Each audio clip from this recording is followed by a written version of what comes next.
আসসালামু আলাইকুম বন্ধুরা, রুহানি চিকিৎসালয়ে আপনাদের সবাইকে স্বাগত, আন্তরিক ভালোবাসা ও শুভেচ্ছা।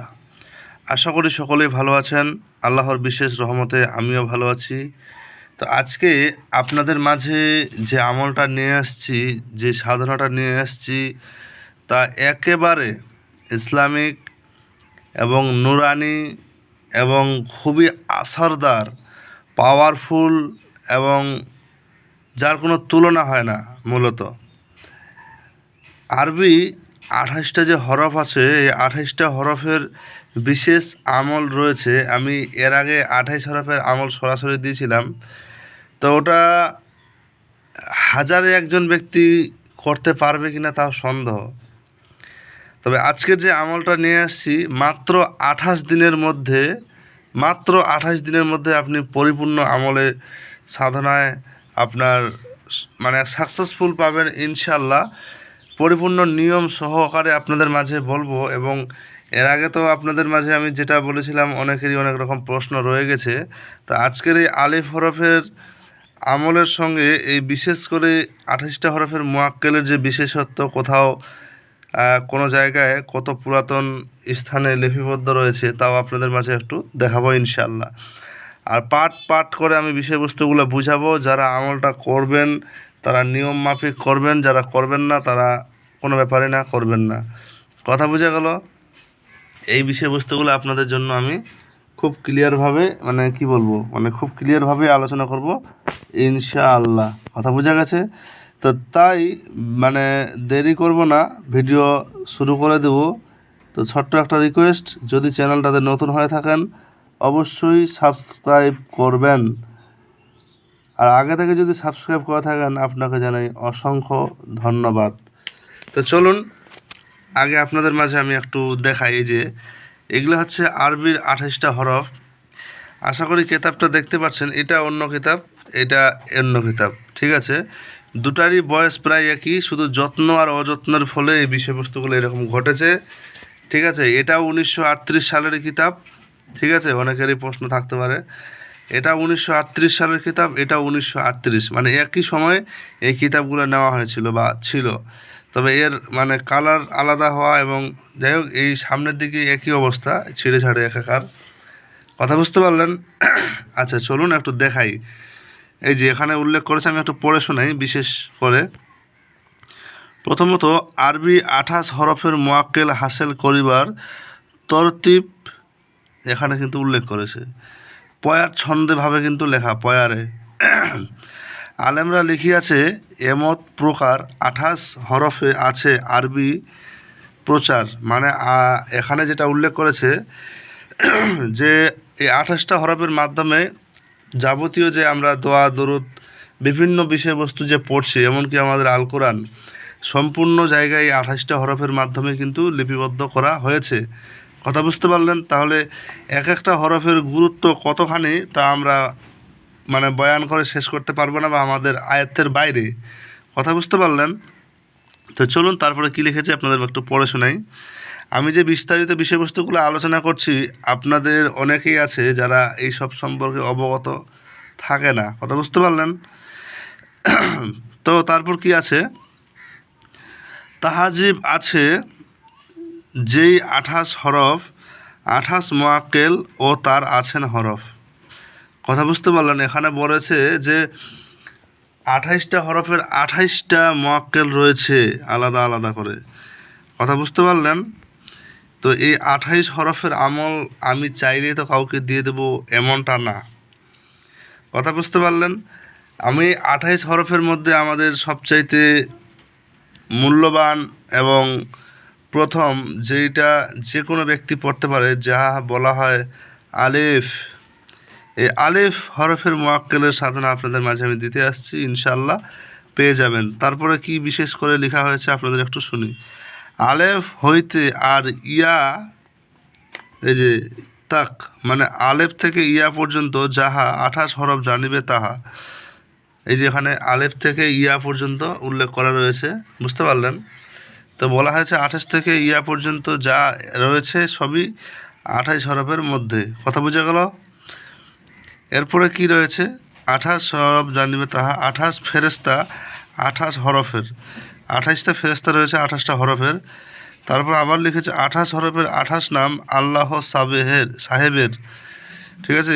এই 28 ফেরেশতা আর দিবা রাত্র ধরি এলাহির 28 নাম পড়ে বরাবরই, যদি চাহে কেউ হাসিল করিতে মাক্কেল, তবে চাই এরূপ আমল করিতে। আচ্ছা, এবার বিশেষ করে এরপরে কিতাবের কি লেখা আছে আমি সেটা আপনাদের মাঝে দেখাবো না, আমি আমার ভাষায় আপনাদের বুঝিয়ে দিই, কারণ সেটা দেখালে আপনাদের মাথায় বা ওই ভাষায় যদি, যেমন এই ভাষায় পড়িয়ে দিলাম, ওই ভাষায় যদি পড়াতে যাই বা এই পয়ার ছন্দে, আপনাদের মাথা মুন্ডু একেবারে এলোমেলো হয়ে যাবে, একদম শিওর, কোনো গল্প নেই এখানে। একটা জিনিস জানেন, আমরা তো সাধারণ ন্যূনতম ক্ষুদ্র মানুষ। কেন ক্ষুদ্র বলছি এবার শুনুন। আমরা সাধারণত একটা আরবি হরফের 2-4টা মানে বা 2-4টা বিশেষত্ব জানি, যে এক আলিফে আল্লাহ, বুঝতে পারলেন তো। এরকম এই যে ব্যাকরণ যারা তৈরি করে, বিভিন্ন আলেম ওলামা রয়েছে, তারা যে এক একটা তর্জমা করেছে, এক একটা টানের যে বিশেষত্ব বের করেছে, আমরা তার সেই সব ব্যক্তিদের মানে কনি আঙ্গুলের নখ বরাবরও না, এটা সত্য কথা, কথা বুঝতে পারলেন তো। এই জায়গায় এই মনে করেন আধ্যাত্মিক জগতের যে বিদ্যার এলেমের যে বিশেষত্বগুলা, আমি আল্লাহর রহমতে একটু হলেও আল্লাহ আমাকে ইলিম দান করেছে, যার মারফতে আমি আপনাদের মাঝে পরিপূর্ণ বিষয়বস্তুগুলা তুলে ধরার একটা সুযোগ বা আল্লাহ আমাকে সুযোগ করে দিয়েছে। আমার মাধ্যমে অনেকেই এইসব বিষয়গুলো ক্লিয়ারভাবে জানতে পারছেন, কথা বোঝা গেল তো। চলুন 28 হরফের যে আমল, সেই আমলের যে বিশেষত্ব বা এর যে গুণাবলী, এই সব কিছু আপনাদের মাঝে আমি ইনশাআল্লাহ তুলে ধরছি, এবং আমলের নিয়মটা প্রথমত আপনাদের জানাটা খুবই প্রয়োজন। আজকের তারিখ সম্ভবত 28 আমার জানা মতে, আমি যদিও তারিখ দেখিনি। আচ্ছা, তো চলুন আপনাদের মাঝে যদি আমি পরপর করে বুঝাই, তাহলে আমি একটা খাতা আপনাদের মাঝে দেখানোর চেষ্টা করব। এই যে দেখুন, আমি এখানে পরিপূর্ণ বিষয়টা একটু তুলে ধরার চেষ্টা করেছি। এখানে আমি তারিখ দিয়ে দিছি 28, এই যে আমার সিগনেচার দেখতে পাচ্ছেন। এখানে এই জিনিসটার অনেক বিশেষত্ব রয়েছে আমার সিগনেচার নিয়ে, কথা বুঝতে পারছেন। আচ্ছা, আলিফ হরফের মুআক্কালের সাধনার নিয়মাবলী সম্পূর্ণ। প্রথম কাজ কি? প্রথম আপনাকে অবশ্যই কয়েকটা জিনিস অগ্রিম তুলে ধরতে হবে। এখানে যাবতীয় বিষয়বস্তুগুলো আপনাদেরকে আমি বুঝাই দিচ্ছি। প্রথমত আপনার মানে সময়টা নির্ধারণ করবেন নতুন চাঁদ মানে পহেলা চাঁদ, কথা বুঝতে পারলেন। সময় হচ্ছে প্রথম নতুন চাঁদের প্রথম বৃহস্পতিবার দিবাগত রাত থেকে শুরু করতে হবে, এখানে কোনো কিন্তু চলবে না, কথা বোঝা গেল। এরপরে আপনাকে একটা একাকী ঘর সিলেক্ট করে রাখতে হবে, যেই ঘরে আপনার কোনো ব্যক্তি যাবে না। যদি সেই ঘরে কেউ যায়, আপনার আমল কিন্তু হবে না, একদম ক্লিয়ার কথা, এখানে কোনো কিন্তু নাই। আপনাদের মাঝে আমি পরিপূর্ণ বিষয়টা ধাপে ধাপে বুঝিয়ে দিচ্ছি, এখানে অনেকেই বুঝতে পারবেন না, কথা বোঝা গেল। আচ্ছা, দ্বিতীয় কথা, তারপর আপনি ঘর সিলেক্ট করলেন, এবার সময়টা আপনার মোকাম্মল হয়ে গেল। এবার আমল আপনি করবেন অবশ্যই রাত্রে, গভীর রাত্রে, একদম কথা ক্লিয়ার, কথা বুঝতে পারলেন। এই জিনিসটা আপনারা মাথায় রাখবেন। আপনি গোসল সহ অজু করবেন, মানে গোসলটা আপনার জন্য বাধ্যতামূলক এই আমলের, কিচ্ছু করার নাই। শীতের সময় যদি করেন, পানি গরম করে গোসল করবেন, গরমের সময় করলে তো ঠান্ডা পানি দিয়ে গোসল করবেন, এতে কোনো অসুবিধা হবে না। এরপরে গোসলের পর আপনার কী করতে হবে? অজু করতে হবে, কথা বোঝা গেল। অজু করা হয়ে গেল, এবার আপনি এই সময় অজু করার পর আপনি একাকী ঘরে চলে গেলেন। এবার ঘরে যাওয়ার পর আপনি কেবলামুখী বলা হয়, কাবার দিকে মুখ করে বসবেন, এখানে কোনো কিন্তু নাই। আপনার যদি দেশ আপনি অন্য কোনো জায়গায় হন, মনে করেন যে যারা মানে এক কথায় মনে করেন যে যারা কাবার উল্টো দিকে রয়েছে, যেমন আমরা রয়েছি, আমাদের পশ্চিম দিকে কাবা পড়ছে, কারো পূর্ব দিকে পড়ে, কারো উত্তর দিকে পড়ে, কারো দক্ষিণ দিকে পড়ে, এখানে কিন্তু অনেক রকম বিষয় রয়েছে। কেউ যদি অন্য বা ভিন্ন দেশে গিয়ে থাকেন, তো তার মতো সে কেবলামুখী করে হিসাব করে নেবেন। কথা বুঝে গেল? আমলের সিস্টেমে যদি কোনো কিন্তু করেন, কাজ হবে না, তখন আমাকে বলে লাভ নাই। এবার বিষয়বস্তু যদি আপনি কখনো আমলের মানে নিয়মের উল্লঙ্ঘন করেন, আর কিছু করেন, ক্ষতিগ্রস্তর মুখোমুখি হবেন, এটাও স্বাভাবিক। এটা মুয়াক্কেল সাধনা যেমনই আপনার লাভদায়ক, তেমনই কিন্তু আপনার ক্ষতিরও সম্ভাবনা রয়েছে। কথা বুঝতে পারলেন? এখানে কিন্তু কোনো কথা আর বেশি বলার মতো নেই। আচ্ছা, হিসার অনেকে বুঝে না। হিসার মানে হচ্ছে বন্ধ করা। হিসার বন্ধ করা অনেক রকম নিয়ম রয়েছে, তবে এখানে যেটা আমি উল্লেখ করেছি সেটা আপনি ওই হিসাবেই করবেন। বিসমিল্লাহ সহ সূরা ফাতিহা, আলহামদু শরীফ বলা হয়, বিসমিল্লাহ সহ সূরা ফাতিহা 3 বার পড়বেন। কথা বোঝা গেল? 3 বার। আয়াতুল কুরসি 3 বার পড়বেন এবং 4 কুল 3 বার করে পড়ে দায়রা মানে এই যে গোল দাগ। কথা বোঝা গেল? এবার আপনার এখানে জায়নামাজ আছে, আপনি এখানে দাঁড়িয়ে রয়েছেন, এটা পশ্চিমমুখী, আপনি এখানে যাবতীয় কাজকাম করবেন। কথা বুঝে গেল? আচ্ছা, এই আপনার হয়ে গেল দায়রা। এবার দায়রা থেকে কিন্তু বের হবেন না। আপনি আমলের মানে এখন খুব কাছাকাছি চলে এসেছেন। এরপর বসার পর 7 বার আস্তাগফিরুল্লাহ পড়বেন অন্তত। 7 বার আস্তাগফিরুল্লাহ মানে এরকম আস্তাগফার বলা হয়, এটা আস্তাগফিরুল্লাহ। তারপর দুরুদে ইব্রাহিম পড়বেন, যে কোনো দুরুদ পড়লে হবে না, 7 বার। কথা ক্লিয়ার? এবার বসে পড়ার পর আপনি এবার 2 রাকাত নফল নামাজের উদ্দেশ্যে দাঁড়াবেন। আমল তো বহুত কিছু করেছেন, আমলের মধ্যে আপনাকে ঢুকালে আপনার মানে গায়ের চামড়াগুলো জ্বলতে শুরু করবে। আমল কাকে বলে আপনারা টের পাবেন হাড়ে হাড়ে। কথা বোঝা গেল? 2 রাকাত নামাজ।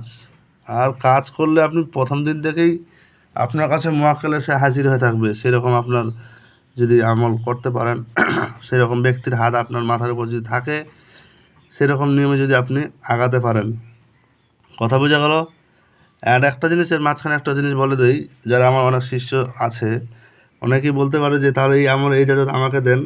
আমি কাকে কখন কোন আমল কোন দিক দিয়ে করাবো সেটা আমি নির্দিষ্ট করে আমার জানা আছে। আমি কিন্তু কাউকে হুট করে আমলের ইজাজত দিব না যে আপনি এই আমলটাতে প্রবেশ করেন, কারণ আমি জানি যে কোন আমল কখন করতে হবে, কোন শিষ্য কোন সময় করতে পারবে। কারণ আমি তো হুট করে একটা আমলের ইজাজত দিয়ে দেবো আর সে করে, আর তখন পরে হাহাকার করে বেড়াবে আর আমি তার দায়িত্ব টানবো, সেরকম কিন্তু না। আমার শিষ্যদের উদ্দেশ্য এই কথা, এই আমল আপনাদেরও যদি করার ইচ্ছা হয় বলবেন, সময় মাফিক আমল আমি দেবো ইনশাআল্লাহ, এতে কোনো ঝামেলার ব্যাপার নাই। আচ্ছা, বাদ দিলাম, চলে আসি।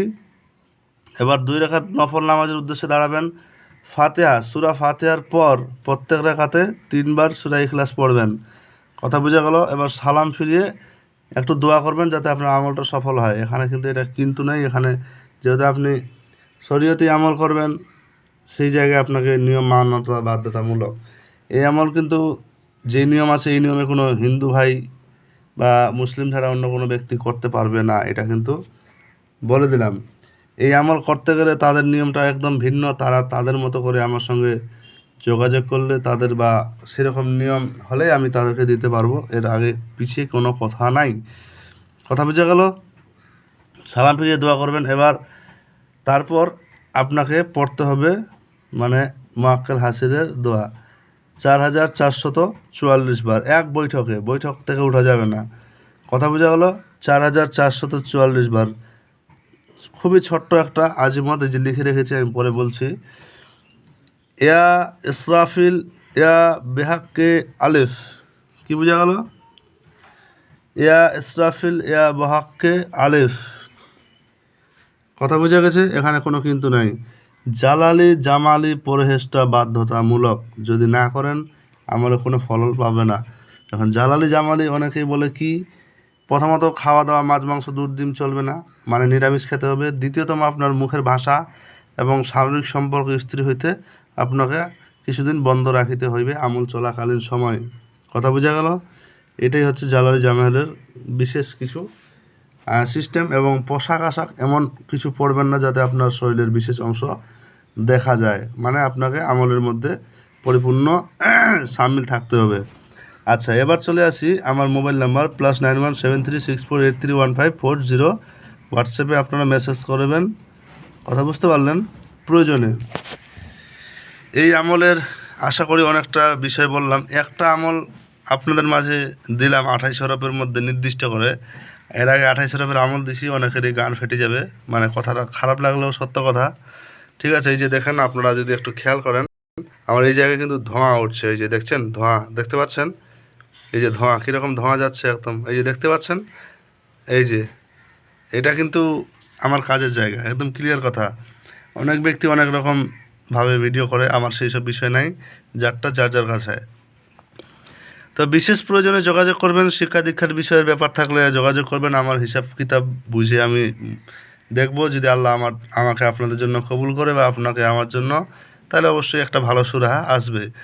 তাছাড়া আমি কাউকে কিছু বলতে পারছি না। এই আমল মূলত নিজ দায়িত্বে করবেন। যদি কোনো গুরু থাকে, আপনার যোগ্য গুরু, তার কাছ থেকে ইজাজত নেবেন। অযোগ্য ব্যক্তির হাতে কোনো ইজাজত নিয়ে আপনি বিপদের মুখে পড়লে আমি চ্যানেল অ্যাডমিন কোনোভাবে দায়ী থাকিব না। আমি কিন্তু আমলের মধ্যে ডিসক্রিপশনে এই জিনিস দিয়ে রাখি। আমার দ্বারা বিদ্যা দেওয়ার ফলে যদি কারো কোনো ক্ষতির সম্মুখীন হয়, আমি কোনোভাবে দায়ী থাকিব না। মূলত ভিডিওটা অনেকটা লম্বা করে ফেললাম, যার কারণে দুঃখিত। অনেকেই ভিডিওটা হয়তো সম্পূর্ণ দেখেনি, স্কিপ করে দেখেছে। যে স্কিপ করে দেখেছে তার জন্য আমলের ইজাজত রইল না। কীরকম? আমি তো ইজাজত দিচ্ছি না বলতে কি, মানে আমার জায়গা থেকে আরও একটা বন্দিশ তার জন্য পড়ে গেলো। কারণ আমলের প্রত্যেকটা বিষয় যদি না জানে, সে করতে পারবে না। তার জন্য আরও একটা বাধা সিস্টেম। প্রয়োজনে আমলটা আবার ঘুরে ফিরে দেখে আসুন। কথা বুঝে গেল? আর এজাজত আমি কিন্তু কাউকে এক্সেসভাবে দিচ্ছি না যে আপনি আমল করেন, এই করেন। আপনি নিজ দায়িত্বে করবেন, তবে আমলের পরিপূর্ণ জিনিস জানার পরে। এজাজতের বিষয়ে কথাটা আমার একটু হয়তো বলাটা ভুল হলো, কারণ এটাই হচ্ছে নিয়ম, এটাই বাস্তবতা। আপনারা নিজ দায়িত্বে করবেন এবং যোগ্য গুরুর এজাজত নিয়ে। কথা বোঝা গেল? তো ভালো থাকবেন, সবার জন্য দোয়া রইল। আর একটা জিনিস অনেকে আমাকে জিজ্ঞাসা করে যে আমার সঙ্গে যোগাযোগ, এই যে আমার এটা ভিজিটিং কার্ড ভাই, বুঝতে পারছেন? এই ভিজিটিং কার্ডে আপনারা আমার সঙ্গে দেখেন, আমার এখানে সব কিছু উল্লেখ আছে। তো যাই হোক, বিশেষ আর কিছু বললাম না। তো ভালো থাকবেন, আল্লাহ হাফিজ।